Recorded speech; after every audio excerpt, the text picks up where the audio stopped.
How to turn off Cloud Boost on UC browser app. Hello guys, in today's video I'm going to show you how to disable Cloud Boost on UC browser. First thing you have to do is simple, go to UC browser.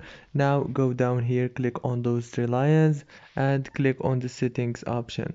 Now after you click on settings, it will take you to this page. Click on the Cloud Boost here. As you can see, it's here. Now click here and click off from here. Now it's turned off successfully, very easy and fast.